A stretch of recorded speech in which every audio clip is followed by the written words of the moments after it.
Hello friends, welcome to our channel Bihar एग्जामो।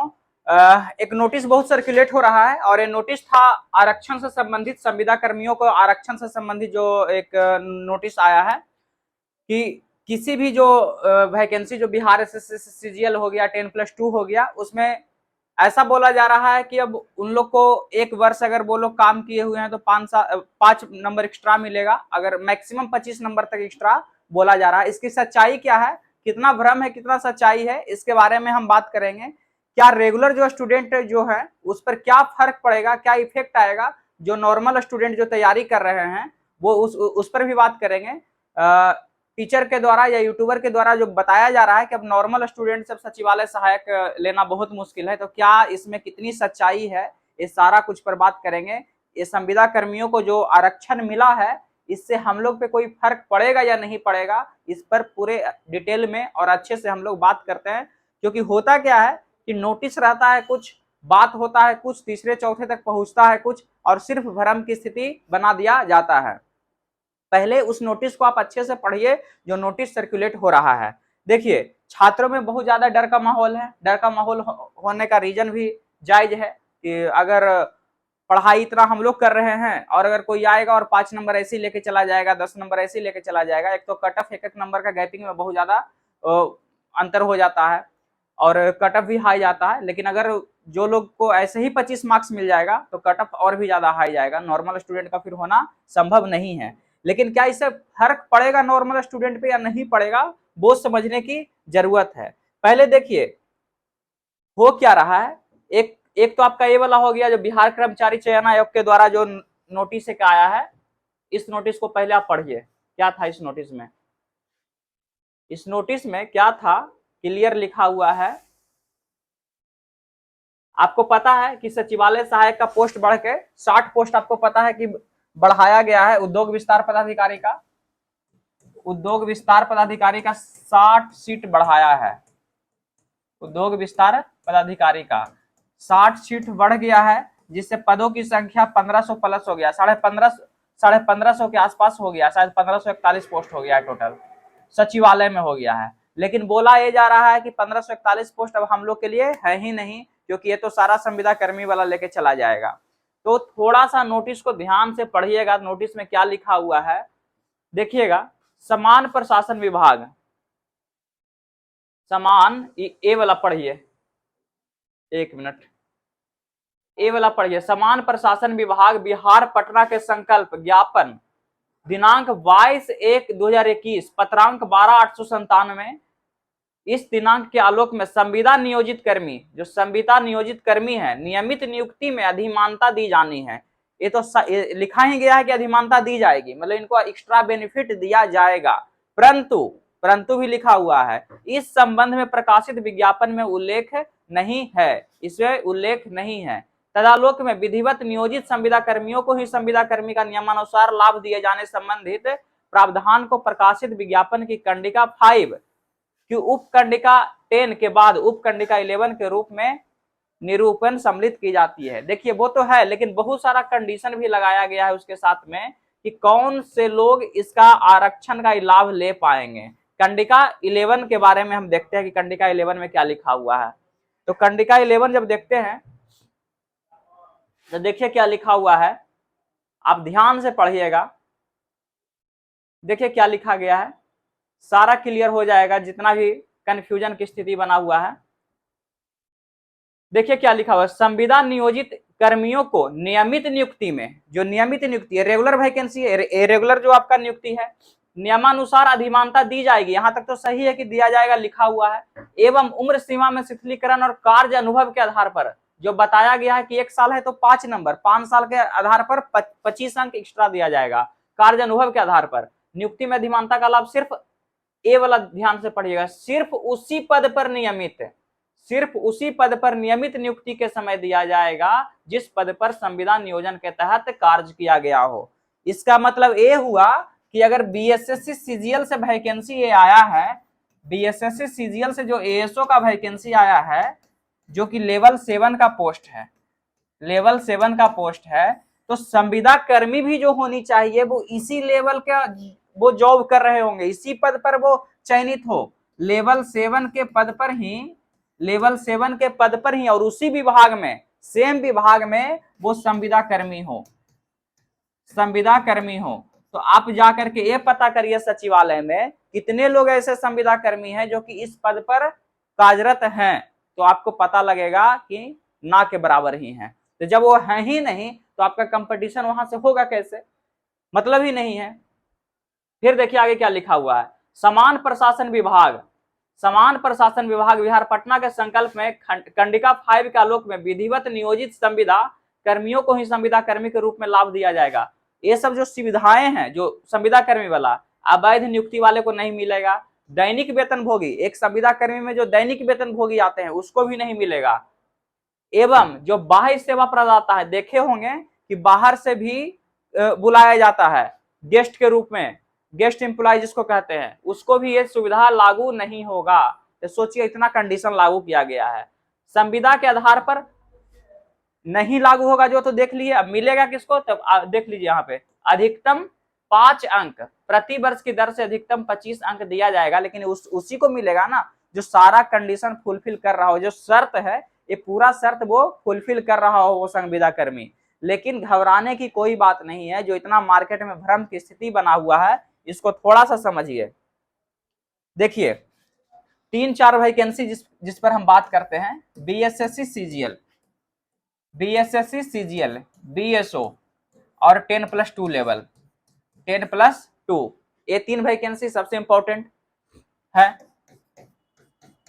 बोला ठीक है, ये बात तो सही है कि अगर कोई एक वर्ष कोई काम किए हुए कार्य अनुभव के आधार पर उसको 5 मार्क्स एक्स्ट्रा दिया जाएगा, लेकिन एक वर्ष जो काउंट होगा वो काउंट होगा 365 दिन कार्य के आधार पर, ना कि एक वर्ष। एक वर्ष में इंसान कार्य जो करता है, जो कार्य दिवस उसका होता है, 200 दिन से ज्यादा कार्य दिवस रहता नहीं है, 200-250 दिन कार्य दिवस रहता है। तो वो लगभग अगर 10 साल काम किया होगा तब उसका 5 वर्ष वाला अनुभव उसको मिल पाएगा, 365 दिन वाला अनुभव मिल पाएगा।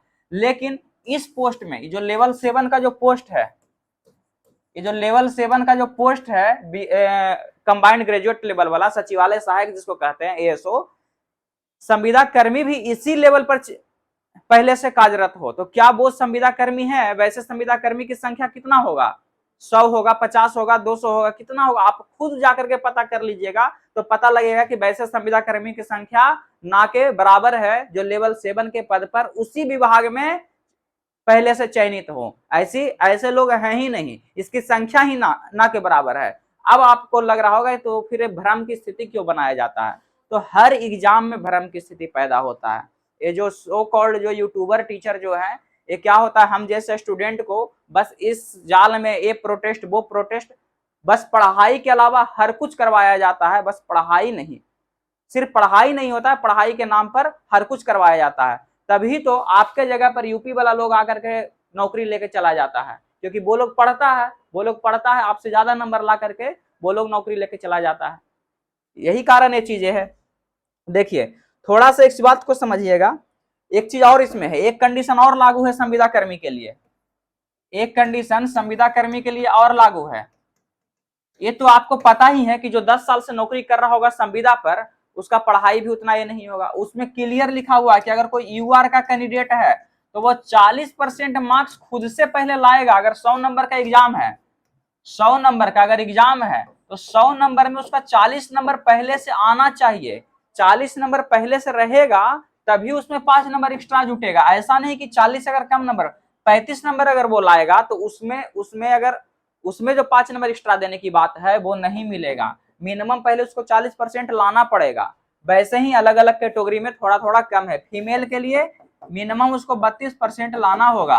तो आप कहिएगा कि 40% थोड़ी नहीं लाएगा, ये आपके लिए 40% लाना आसान है, उन लोग के लिए 40% लाना भी बहुत मुश्किल बात हो जाता है, क्योंकि वो लोग दिन रात पढ़ाई नहीं कर रहे हैं, वो लोग काम कर रहे हैं। एक चीज और आप लोग बताइए, आप ही के घर परिवार में कोई लोग अगर काम कर रहे होंगे, संविदा पे काम कर रहे होंगे, थोड़ा सा समझने का प्रयास करिएगा।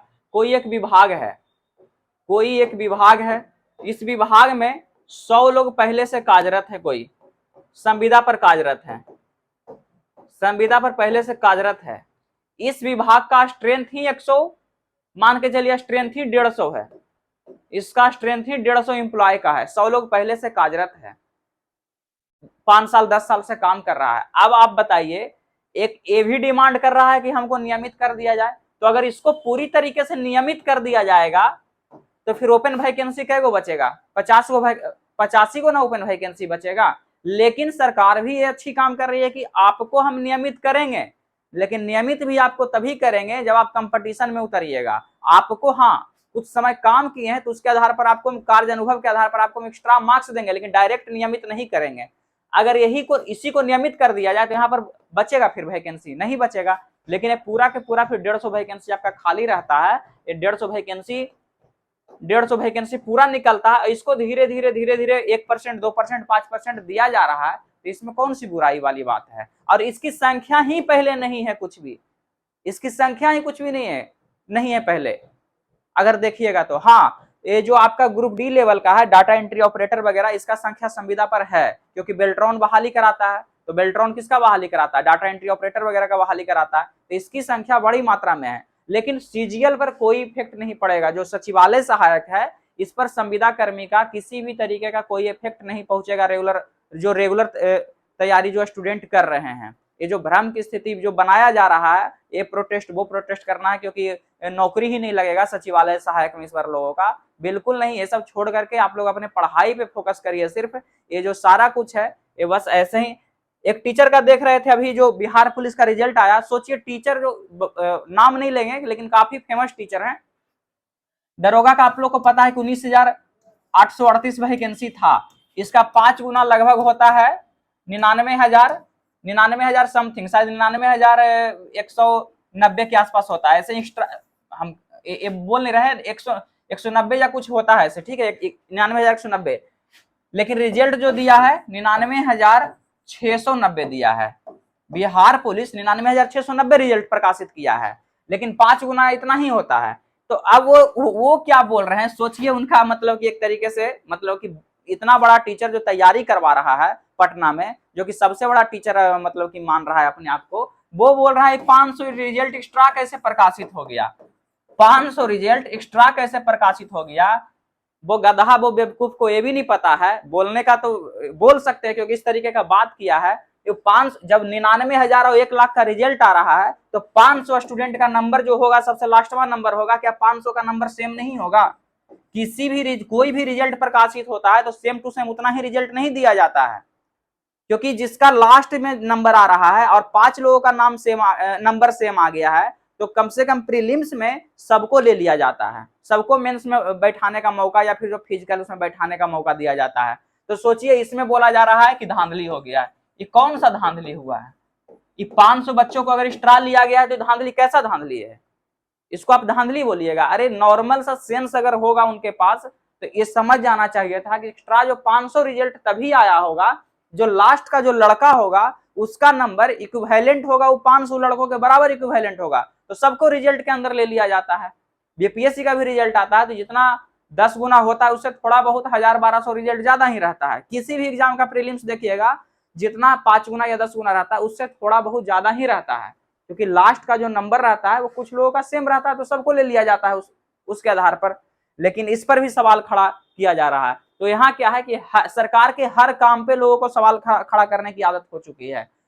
हमेशा सरकार गलत नहीं होती, हाँ कुछ मामलों में गलत है, लेकिन हर चीजों पर सवाल खड़ा करना ये भी सही नहीं है आप ये चीज के लिए। और स्टूडेंट है, कंपटीशन पता है कि बहुत ज्यादा टाइट है। कोई भी एग्जाम हो, सिर्फ पढ़ाई पे फोकस करिए। स्टूडेंट आज के समय में स्टूडेंट के लिए क्या है, कोई भी कंपटीशन बहुत ज्यादा टफ हो गया है, बहुत ज्यादा टफ हो गया। और यहाँ के टीचर क्या कराते हैं, बस आपको पढ़ाई के अलावा सब कुछ होता है। प्रोटेस्ट होता है, हल्ला होता है, खूब सब कुछ होगा, ये सब चीजें, बकैती होगा पूरा। सिर्फ पढ़ाई नहीं होगा, सिर्फ क्या पढ़ाई नहीं होगा, डेली प्रोटेस्ट, डेली हल्ला, डेली बकैती। इसमें समय किसका बर्बाद हो रहा है? समय प्रोटेस्ट अगर होता है तो समय किसका बर्बाद होता है? स्टूडेंट का बर्बाद होता है। केस किस पे होता है? स्टूडेंट पे केस होता है। नौकरी स्टूडेंट को लेना है, टीचर को तो नौकरी लेना नहीं है। और टीचर को केस भी हो जाएगा तो उसको क्या सरकारी नौकरी करना है? उस पर 4-5 केस भी अगर लग गया तो उसको क्या ही फर्क पड़ जाएगा, कोई फर्क नहीं पड़ेगा, उसका और चेहरा चमकता है, फिर अगला कोर्स भेजता है, फिर से वो। तो एक स्टूडेंट, हम भी एक स्टूडेंट है, तो एक स्टूडेंट होने के नाते मेरा ये है कि ये सब आलतू फालतू चक्कर में मत पड़िए। 2-3 महीना का समय है, फुल्ली फोकस तैयारी, सिर्फ पढ़ाई पे फोकस करिए। बस आपके सामने ऐसे ऐसे तरीके से रखा जाता है बातों को कि आपको लगता है कि रियली में मेरे साथ गलत हो रहा है, समझे। लेकिन गलत ऐसा नहीं कि गलत हो रहा है, तो जो संविदा कर्मी वाला जो आरक्षण है वो कुछ भी इफेक्ट, खास करके सीजीएल वाले पे तो कोई खास इफेक्ट नहीं डालेगा, इसके लिए निश्चिंत रहिए। और हमारी बातों पर नहीं है, तो आप खुद इस चीज को जाकर के पहले क्लियर कर लीजिए कि इसमें कौन कौन लोग फायदा ले सकते हैं। ये जो सीजीएल वाला पोस्ट है, इसमें कौन कौन लोग फायदा ले सकते हैं, ये पहले जाके पता कर लीजिए कितने लोग ऐसे हैं। आरटीआई से जवाब ले लीजिए, जब पूरा फॉर्म फिलअप हो जाएगा तो आरटीआई से जवाब ले लीजिएगा कि कितने ऐसे स्टूडेंट फॉर्म फिलअप किए हैं जो पहले से कार्यरत हैं, जवाब आ जाएगा आपको।